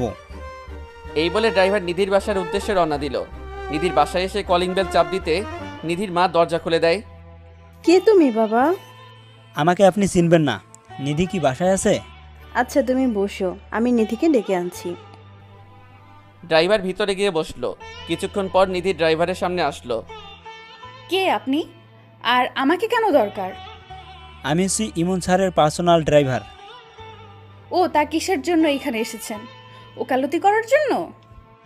না, স্যারের জন্য ওকালতি করার ক্ষমতা আমার নেই। তাহলে যা বলার জন্য এসেছেন সেটা বলে বিদায় হন। আমি আপনার এইখানে এসেছি আপনার চোখের কালো গ্লাসটা খুলে দিতে। আমি কোনো কালো গ্লাস পরি নাই। কালো গ্লাসটা আমার চোখের থেকে সরে যাওয়ার কারণে আমি সাদা কালো বুঝতে পারি। না, পারেন নাই আপনি বুঝতে। যদি বুঝতে পারতেন তাহলে স্যারকে এইভাবে অপমান করতেন না। তাই এসব বলার আপনি কে? স্যার অফিসের কাজে বিদেশে যাওয়ার আগে আপনার জন্য টাকা দিয়ে গিয়েছিল আমার কাছে। কথাটা শোনার পর নিধি থমকে দাঁড়ায়, অবাক চাহনিতে ড্রাইভারের দিকে তাকায়। ইমন টাকা দিয়েছিল? আমার কাছে টাকা দিয়েছিল, এবং সেই টাকা নিয়ে আমি আপনার কাছে আসার সময়। চুপ করে থাকবেন না, বলুন কি হয়েছে? টাকা নিয়ে আসার সময় কিছু ছিনতাইকারী টাকাগুলো আমার কাছ থেকে নিয়ে যায় এবং আমার পিঠে কোপ বসিয়ে দেয় একটা। টাকা দিতে পারবো না বলে আমি আর আপনার কাছে আসি নাই, আর মোবাইলটাও অফ করে রাখি। কি বলছেন আপনি এসব? এতক্ষণ যা বললাম সব সত্যি, আর আপনি না বুঝে একজন মানুষকে এত কষ্ট দিলেন। নিধি ড্রাইভারের কথা শুনে চেয়ারের উপর ধপাস করে বসে পড়ে। সত্যিটা আমি বলে দিয়েছি, এবার আপনি কি করবেন সেটা আপনার ব্যাপার। এই বলে ড্রাইভার চলে আসে নিধির বাড়ি থেকে। নিধি দরজা টেনে নিশ্চুপ হয়ে কান্না করতে থাকে আর অনুতপ্ত স্বীকার করছে, ছি ছি, আমি এত নিচে নেমে গেছি, যার জন্য আমি আমার ভালোবাসার মানুষটাকে এইভাবে অপমান করলাম। আমি ইমনের সাথে যা করেছি সত্যি তা মাফ পাওয়ার অযোগ্য আমি। ইমন কি আমাকে মাফ করবে? আমি ওর হাতে পায়ে ধরবো। এই বলে নিধি কাঁদছে। না না, আমাকে আর দেরি করলে চলবে না, ইমনের কাছে গিয়ে সবটা বলে মাফ চাইতে হবে। এমন মনোভাব নিয়ে নিধি বাড়ি থেকে বেরিয়ে যায় আমার বাসায় আসার জন্য। এইদিকে রাত হয়ে গেছে। আমি খাবার না খেয়ে সিগারেট খেতে শুরু করলাম। একটা না খেয়েই চলেছি, বিরতি নেওয়ার চেষ্টা করছি না। নিধি আমাকে যত অপমান করেছে তাতে আমার কষ্ট নেই, আমার কষ্ট হচ্ছে অন্য কারোর সাথে নিধি চলাফেরা করছে। এইসব যত ভাবছি মাথার রাগটা ততই বেড়ে যাচ্ছে।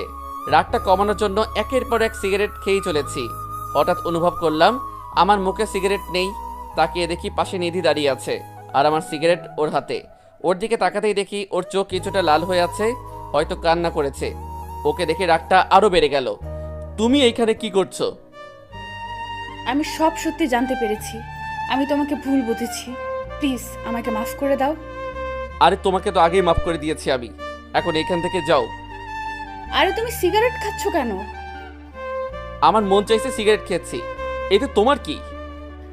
আমার অনেক কিছু কারণ, তুমি আমার সব। নিধির মুখে কথাটা শুনে মেজাজটা বিগড়ে গেল। আরে দূর রাখ তোর প্রেম, তোর মতো নষ্টামের কোনো দরকার নেই আমার। আমার মুখে নষ্টামের শব্দটা শুনে নিধি প্রচন্ড ধাক্কা খেলো। কি? আমি নষ্টা মেয়ে? তুই নষ্টামে। আমার আগেই বোঝা উচিত ছিল যে পতিতাদের মনে কোনোদিন ভালোবাসা জন্মায় না, কারণ সে টাকার পিছনে দৌড়ায়। তুমি আমাকে এভাবে বলতে পারলে? পেরেছি, কারণ আমার টাকা দিয়ে অপুর অপারেশন না হলে তুই এত টাকা কোথা থেকে জোগাড় করেছিস? সেই কাহিনী লম্বা। থাক, দরকার নেই শোনার।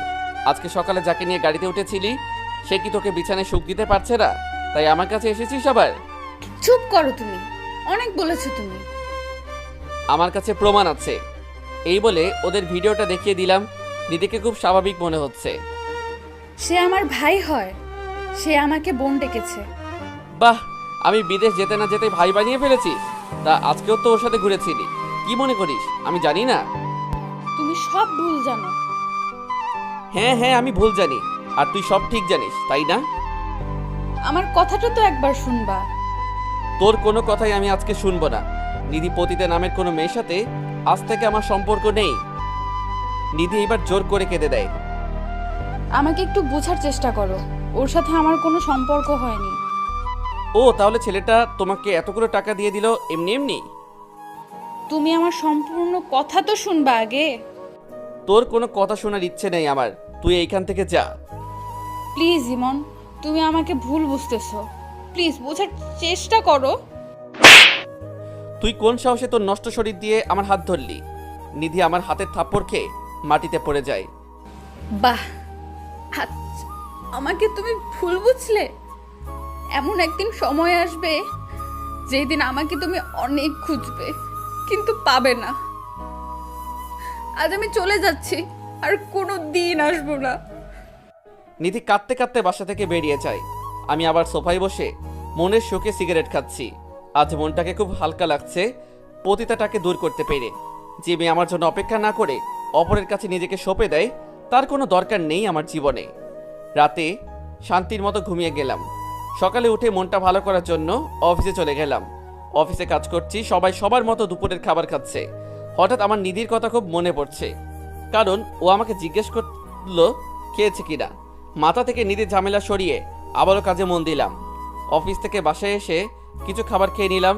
রাতে মা কল করলো। হ্যাঁ মা, বলো। কি রে বাবা, মাত্র অফিস থেকে ফিরেছিস? কিছুক্ষণ আগে আসলাম। ঠিক মতো খাবার খেয়েছিস? খেয়েছি কিছুক্ষণ আগে। তা তুমি কেমন আছো? এই তো ভালো। গ্রামে আসবি কবে? না মা, এখন আসা যাবে না। কয়দিন আগে ছুটি শেষ করেছি, তাই এখন আর আসবো না। ছুটির মধ্যে আসতে পারলি না? কিভাবে আসবো, যে চাপ যাচ্ছে এই কয়দিন আমার উপর। যাই হোক, ঠিক মতো নিজের যত্ন নিস। বাবা কোথায়? তোর বাবা রুমে আছে আর আমি রান্নাঘরে। আচ্ছা। কিরে, নিধির মোবাইল বন্ধ কেন? মাইন্ড মুখ থেকে নিধি নামটা শুনে খুব খারাপ লাগলো। কই সেটা তো জানি না। তোর সাথে কি ওর যোগাযোগ হয়? হয়তো। ও, তাহলে তো ভালোই। আর এখন রেস্ট নে, কাল আবার অফিসে যেতে হবে। Okay bye. আল্লাহ হাফেজ। কলটা কেটে দিয়ে আমি ঘুমানোর প্রস্তুতি নিলাম। নিধির কথা মাথা থেকে ফেলে দিয়েছি। কয়েক ঘন্টা ওর চিন্তা মাথাতেই আসে নাই। এইভাবে কেটে গেল কয়েকটা দিন। মুখে মুখে আমি ঠিকই নিধিকে ভুলতে পেরেছি, কিন্তু মন আমার ঠিকই তাকে খুঁজে বেড়ায়। সারাদিন অফিস করে বাসায় ফেরার সময় কেউ একজনকে চোখ আটকে গেল। গাড়িটাকে সাইড করে দাঁড়িয়ে করিয়ে লোকটাকে ভালো করে তাকিয়ে দেখি এটা সেই লোক যাকে আমি নিধির পাশে দেখেছিলাম। সে একটা মেয়ের সাথে মার্কেটে ঢুকছে। আমিও তাদের পিছন পিছন গেলাম। লোকটার সাথে মেয়েটা একটা ড্রেস দিয়ে ট্রায়াল রুমে গেল। আমি সেই সুযোগে লোকটার সামনে গেলাম। বাহ, চমৎকার। আর কত ভাই? কে ভাই আপনি? চিনলাম না তো আপনাকে। আপনি আমাকে চিনবেন না, কিন্তু আমি আপনাকে খুব ভালো করে চিনি। তা নিজের পরিচয়টা দিলে ভালো হতো। নিধি নামে কোনো মেয়েকে চিনেন? হ্যাঁ, চিনি তো তাকে। তা সে কোথায়? আসলে চেনার কথা। সেই প্রশ্ন আমাকে কেন করেন? প্রশ্নের উত্তর তো আপনার জানার কথা। তা আপনি কে যে ওইসব শুনতে চাচ্ছেন? আপনার পরিচয় জেনে লাভ নেই। তার কয়জন মেয়ের জীবন নষ্ট করবেন? মেয়ের জীবন নষ্ট করলাম মানে? কয়দিন আগে দেখলাম নিধির সাথে ভালোই ফুর্তিতে ছিলেন, আবার এখন একজনকে নিয়ে আছেন। মুখ সামলে কথা বলুন, আমি ওর ভাই হই। লোকটার মুখে ভাই কথাটা শুনে খুব অবাক হলাম। ভাই মানে? ওর সাথে আপনার পরিচয় কোথায় হয়? আপনাকে কেন বলতে যাব আমি? প্লিজ ভাই বলুন, আমি আপনাকে আমার পরিচয় পরে দিব। নিধির সাথে আমার প্রথম পরিচয় হয় পতিতলায়। পতিতালয়? একটা ছেলে ওকে মিথ্যে আশ্বাস দিয়ে পালিয়ে গিয়েছে। বেচারির ভাইয়ের অপারেশনের জন্য খুব টাকার প্রয়োজন, তাই ও কোনো আস্থা খুঁজে না পেয়ে পতিতলায় ছুটে আছে। তারপর কি হয়েছে? তারপর আমি যখন ওর কাছে যাই তখন ও আমাকে তার সব ঘটনা খুলে বলে। আর ওই বিশ্বাসঘাতক ছেলেটার কথা রাখার জন্য নিজের দেহটাকে অন্যের কাছে বিলিয়ে দেয়নি সে। তাহলে আপনি কেন ওকে টাকা দিয়েছেন? মেয়েটি আমাকে ভাইয়ের দোহাই দিয়েছিল। ওকে দেখে নিজের বোনের মতো মনে হয়েছিল, তাই ওকে বোন ভেবে ওর ভাইয়ের অপারেশনের টাকা আমি দিয়ে দেই। কি? তাহলে আপনার সাথে নিধির কোনো অনৈতিক সম্পর্ক নেই? না, আমাদের মাঝে ওইসব হয়নি। ওই দিন দেখলাম আপনি ওকে গাড়িতে নিয়ে কোথায় জানি যাচ্ছিলেন। তা কোথায় গিয়েছেন? ওই দিন ওকে নিয়ে আমি আমার অফিসে গিয়েছি কাজ দেওয়ার জন্য, কারণ নিজের পরিবার চালানোর জন্য কিছু কাজ করতে হয়, তাই নিজের বোনকে নিজের অফিসে কাজ দিয়েছিলাম। আমি লোকটার কথা শুনে যেন পাগল হয়ে যাচ্ছি। আমার মাথাটা ভন ভন করে ঘুরছে। তা আপনি কে যে এত কিছু জিজ্ঞেস করলেন? আমি সেই ছেলে যে নিধির সাথে বেইমানি করেছিল। তাহলে আপনি সেই ছেলে? আমি নিধিকে ভুল বুঝে অনেক অপমান করেছি। আপনার কপাল অনেক ভালো যে এমন একটা মেয়েকে ভালোবাসতে পেরেছেন। সময় থাকতে কাছের মানুষটাকে আপন করে নিন। বাই। আমি কথা না বাড়িয়ে সোজা গাড়িটা নিয়ে নিধির বাসার দিকে রওনা দিলাম। যাওয়ার পথে নিজের উপর খুব রাগ হচ্ছিল। সঠিকটা না জেনে আমি ওকে কত অপমান করলাম, এমনকি ওর গায়ে হাত তুললাম। নিজের কাজের জন্য নিজে খুব লজ্জা পাচ্ছি। নিধির বাসায় এসে কলিং বেল চাপ দিলাম। দরজা খুলল এক অপরিচিত মহিলা। কাকে চাই এখানে? এটা তো নিধিদের বাসা, তাই না? না, এখানে নিধি নামের কেউ থাকে না, আমরাই নতুন ভাড়াটিয়া এখানের। ও আচ্ছা, বলতে পারবেন ওরা কোথায় গিয়েছে? সেটা তো আমরা জানি না। মহিলাটা দরজাটা আটকে দিল। নিধিদের বাসার আশেপাশে সবাইকে জিজ্ঞেস করলাম, কেউ জানে না কোথায় গিয়েছে। হাজারো মনের ব্যথা নিয়ে আর সাথে আপন বন্ধু সিগারেট নিয়ে বাসায় আসলাম। বাসায় এসে বসে বসে সিগারেট টানছি আর নিধির কথা ভাবছি। আমি মেয়েটাকে কত কষ্ট দিলাম, না বুঝে অনেক কষ্ট দিয়েছি। পতিতা বলে গালি দিয়েছি, এমনকি ওর গায়ে হাত তুলেছি। জানি না ওকে পাবো কিনা। নিধির ভাবনার ছেদ ঘটলো মায়ের কলে। হ্যাঁ মা, বলো। কি রে, কি করস? এই তো বসে আছি। কি রে, তোর গলাটা এমন লাগতেছে কেন? কই, আমি তো ঠিক আছি। আচ্ছা, তোকে যে কারণে কল দিয়েছি সেটা হলো তুই কাল চাকরি ছেড়ে গ্রামে আসবি। গ্রামে আসবো কেন? তোর বাবার ব্যবসাটা তুই দেখবি। তোর বাবা শারীরিক দুর্বলতা অনুভব করছে। কেন? বাবার কি হয়েছে? সেটা আসলে দেখতে পাবি। আর সাথে করে নিধিকেও নিয়ে আসিস। নিধির কথা শুনে মনটা কেঁদে উঠল। মন চেয়েছে চিৎকার করে কেঁদে ওকে ডাকতে। কি রে, কিছু বলছিস না কেন? আসবো কাল। এখন রাখি মা। ওকে, আল্লাহ হাফেজ। কলটা কেটে দিলাম। যেই শহরে আমার নিধিকে খুঁজে পাওয়া যাবে না সেই শহরে আমার থাকার কোনো মানে নেই। রাতটা কোনো মতে পার করে সকালে অফিসে গিয়ে রিজাইন লেটারটা দিয়ে চাকরিটা বাদ করে এসেছি। সব কিছু গুছিয়ে চিরচেনা শহর থেকে বিদায় নিয়ে চলে আসলাম। মা বাবার সাথে কোনো মতে কথা বলে ছাদে চলে আসলাম। এসে সিগারেট টানতে লাগলাম। কয়েকটা টানার পর কেউ একজন আমার মুখ থেকে সিগারেটটা নিয়ে নিল। তাকে দেখি মা দাঁড়িয়ে আছে, আমি চুপচাপ বসে আছি। কি রে, তুই সিগারেট খাচ্ছিস কেন? তোর কথাবার্তা শুনে আর তোর চেহারা অবস্থা দেখে আমার কিছুটা সন্দেহ হচ্ছে। কই, আমার কিছু হয়নি তো। আমার চোখের দিকে তাকিয়ে বলতো। আমি মায়ের চোখে তাকালাম না। তোকে বলেছে নিধিকে নিয়ে আসতে, আনলি না কেন? নিধির কথা শুনে মাকে জড়িয়ে ধরে কাঁদতে শুরু করলাম। মা আমার অবস্থা দেখে অবাক। কি রে, কি হয়েছে আমাকে বলবি তো? মা, নিধি আমাকে ছেড়ে চলে গেছে। ছেড়ে চলে গেছে মানে? আমি মাকে আমাদের সব ভুল বোঝাবুঝির কাহিনী শুরু থেকে বললাম। তুই নিধিকে খুঁজেছিস? শহরের এমন কোনো জায়গা বাদ নেই যে আমি খুঁজিনি। আচ্ছা থাক, যে চলে গেছে তাকে না ফিরিয়ে আনাটাই ভালো। মা, তুমি তো ওকে নিজের মেয়ের মতো স্নেহ করো, তাহলে আজ তুমি এই কথা কিভাবে বলছো? যেই মেয়ে ছেড়ে চলে যায় তাকে আমি আমার বউ করব না। মা, কিন্তু। না, আর কোনো কিন্তু নেই। খাবার খেতে চল, আমরা অপেক্ষা করছি। তুমি যাও, আমি আসছি। মায়ের পিছন পিছন খাবার খেতে গেলাম। কোনো মতে খাবারটা খেয়ে রুমে চলে আসছি। এইভাবে কেটে গেল কয়েকটি মাস। নিধিকে আমি আগের মতো ভালোবাসি। পাগড়িটাকে আমি আমার মন থেকে সরাতে পারি নাই। আমি এখন আমার বাবার কাজটা দেখাশোনা করছি। রাতে বসে বসে মোবাইল টিপছি, এমন সময় মা আর বাবা আমার রুমে আসলো। আমরা তোর বিয়ে ঠিক করে ফেলেছি। কি? আমার বিয়ে মানে? তোর বিয়ে মানে তোর বিয়ে? তোর অবস্থা আমরা দেখতে পারছি না, তাই আমরা এই সিদ্ধান্ত নিয়েছি। আমাকে একবারও জিজ্ঞেস করতে পারো নাই যে আমার মতামত আছে কি না? আমরা তোর মতামত শুনবো না। এখন বল, তুই কি রাজি? না, আমি এই বিয়ে করব না। তাহলে শুনে রাখ, যদি না করিস এই বিয়ে, তাহলে আমাকে আর তোর বাবাকে অকালে হারাতে হবে। পাগল হয়ে গেছো নাকি তোমরা? এসব কি বলছো?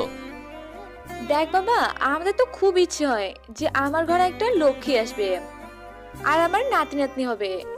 এই ইচ্ছেগুলো কি আমাদের অপরাধ? তুই নিধির কথা ভেবে নিজেকে কষ্ট দিচ্ছিস কেন?